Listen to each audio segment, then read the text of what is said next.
Hi friends, SBI பற்றி ஜென்யூனான விஷயங்கள் தெரிஞ்சுக்கணுமா? என்னோடய சேனலை சப்ஸ்கிரைப் பண்ணி வச்சுக்கோங்க. ஏன்னா ஃப்யூச்சரில் உங்களுக்கு யூஸ் ஆகும். ஜென்யூனான விஷயங்கள் மட்டும்தான் ஃப்ரெண்ட்ஸ் நம்மளுக்கு வரும். வாங்க வீடியோக்குள்ளார போகலாம்.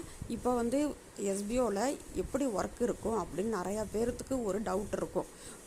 கஷ்டமாக இருக்குமா, ஈஸியாக இருக்குமா அப்படின்னு. இப்போ சார் கொடுத்த ஒரு ஆடியோவில் நான் உங்களுக்கு சொல்கிறேன். இப்போ ஒர்க் அப்படிங்கிறது நமக்கு இப்போ பார்த்துக்கிட்டு இருக்க ஒர்க்கோட நல்ல ஈஸியாக தான் இருக்கும் அப்படின்னு சார் சொல்லியிருக்காங்க. முன்னாடி ஃபஸ்ட்டு எஸ்பிஓ ஆரம்பித்தப்போ எப்படி இருக்கும், நம்ம ஃபேஸ்புக்கில் ஷேர் பண்ணணும், ஒரு இமேஜ் கொடுத்துருப்பாங்க, ஃபேஸ்புக்கில் ஷேர் பண்ணணும் அப்படின்னு சொல்லியிருப்பாங்க. அந்த ஒரு ஜாப்பும் இருக்குது. அப்புறமேலு என்ன ஒரு விஷயம் அப்படின்னா, எஸ்பிஓ விடிபி அப்படின்னு ஆரம்பித்தவங்க, பியில் ஆரம்பித்தவங்க, அது மாதிரி உள்ளவங்களுக்கெல்லாம் தெரியும். அவங்க வீடியோ வாட்சிங் பண்ணிக்கிட்டு இருந்தோம். 5 வீடியோ இருக்கும், அதை நம்ம வாட்ச் பண்ணிக்கிட்டு இருந்தோம்.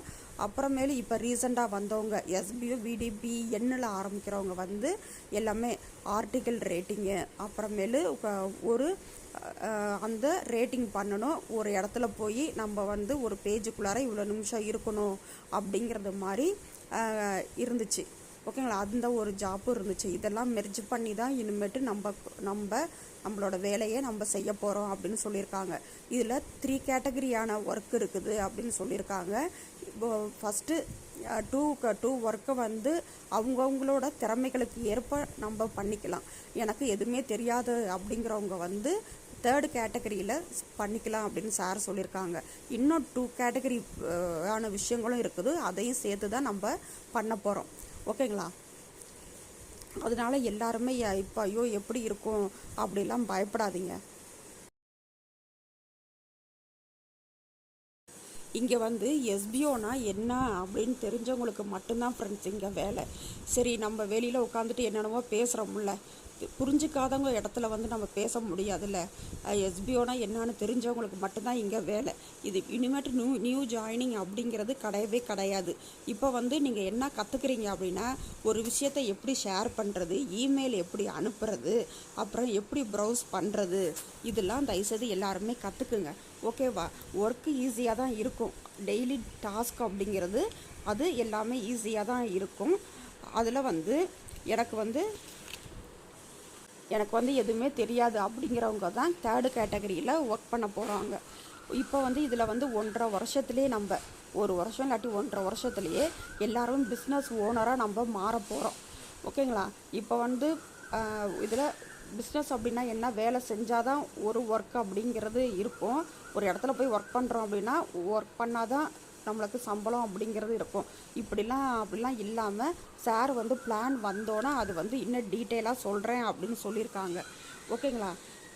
இப்போ அந்த அளவு நாலேஜ் இல்லாத பர்சனாக இருந்தோம் அப்படின்னா இதில் ஒர்க் பண்ண முடியாது. நிறையா கற்றுக்குங்க. ப்ரௌஸ் பண்ணுறது எப்படி, ஷேர் பண்ணுறது எப்படி, அப்படிலாம் தயவுசெய்து எல்லாருமே கற்றுக்குங்க. எஸ்பிஓ ஒரு விஷயத்தை கொடுக்குதா, அதை நம்ம எப்படி கற்றுக்கிட்டு அதை நம்ம சூப்பராக பண்ணலாம் அப்படிங்கிறதையும் நல்லபடியாக தெரிஞ்சுக்குங்க. இப்போ ஒரு பெரிய பெரிய கம்பெனிஸ்லாம் நமக்கு ஆர்டர் தரணும் அப்படின்னா நாலேஜபுல்லாக பர்சன் இருந்தால் மட்டும்தான் இங்கே பெரிய பெரிய ஆர்டர்ஸ் எல்லாம் நமக்கு தருவாங்க. அப்போ நமக்கு ஆர்டர்ஸ் நிறையா வந்தால் தானே நம்ம நல்லா எய்ம் பண்ண முடியும். எய்ம் பண்ணி நம்ம எல்லாருமே பிரித்து எடுத்துக்க முடியும். சார் சொல்லுவாங்கள்ல, நம்ம எல்லாருமே சேர்ந்து சம்பாதிக்க போகிறோம், எல்லாருமே அதை பிரித்து எடுத்துக்க போகிறோம் அப்படின்னு தானே சொல்கிறாங்க. அதனால நீங்கள் கற்றுக்கிட்டால் மட்டும்தான் இங்கே வளர முடியும். நம்ம அதுக்கு என்ன செய்யணும், நோட்டீஸ் போர்டை கண்டிப்பாக ஃபாலோ பண்ணணும். நோட்டீஸ் போர்டை ஃபாலோ பண்ணாமல் சரி நம்ம அப்புறம் பார்த்துக்கலாம் நீங்கள் நினச்சிக்கிட்டே இருந்தீங்கன்னா எதுவுமே பண்ண முடியாது. நிறையா பேர் எனக்கு இந்த பொருள் இருக்குது, அந்த பொருள் இருக்குது, ஏதாச்சும் சேல் பண்ணி தர முடியுமா அப்படின்னு கேட்குறீங்க. கண்டிப்பாக சார் அதெல்லாம் சொல்லுவாங்க. கண்டிப்பாக சேல்லாம் பண்ணி தர முடியும் அப்படின்னு சொல்லியிருக்காங்க. அதனால் எவ்வளவோ விஷயங்கள் எஸ்பிஓக்குள்ளார இருக்குது. வெளியில் இருந்துட்டு நிறையா பேர் அதை சொல்கிறாங்க இதை சொல்கிறாங்கலாம் யாருமே எதுவும் நம்பாதீங்க. அப்படி நம்புகிறவங்க எல்லாருமே எந்த பர்சன் தெரியுங்களா, எஸ்பிஓக்குள்ளார நோட்டீஸ் போர்டில் இல்லாதவங்க தான் ஃப்ரெண்ட்ஸ் அப்படிலாம் நம்பிக்கிட்டே இருப்பாங்க. அதனால் நீங்கள் நம்பிக்கையாக எஸ்பிஐ நோட்டீஸ் போர்டில் இருந்தோம்மா, சார் கொடுக்குற இன்ஸ்ட்ரக்ஷனை கரெக்டாக ஃபாலோ பண்ணாவே உங்களால் அடுத்த லெவலுக்கு உங்களால் மூவ் பண்ண முடியும். அதனால் இப்போ இன்றைக்கி ஒரு விஷயம் கொடுக்குறாங்க அப்படின்னா இன்றைக்கே வந்து நோட்டீஸ் போர்டை கொஞ்சம் எல்லாருமே ப்ராப்பராக பாருங்கள். உங்கள் டவுன்லைனுக்கு எல்லாத்தையும் பார்க்க வைங்க. எஸ்பிஐலையும் மட்டும் நியூ ஜாயினிங்கே கிடையாது அப்படின்னு சொல்லிட்டாங்க. சரி, நியூ ஜாயினிங்கே கிடையாதுல்ல, இவங்களெல்லாம் எது கண்டுக்கணும் அப்படின்னு நினைக்காதீங்க. உங்களை நம்பி வந்தாங்க அவங்க. அதனால் அவங்கள வந்து ப்ராப்பராக கைட் பண்ணுங்கள் ஃபேமிலி. என்னோடய வீடியோ பிடிச்சிட்டுனா ஷேர் பண்ணுங்கள்.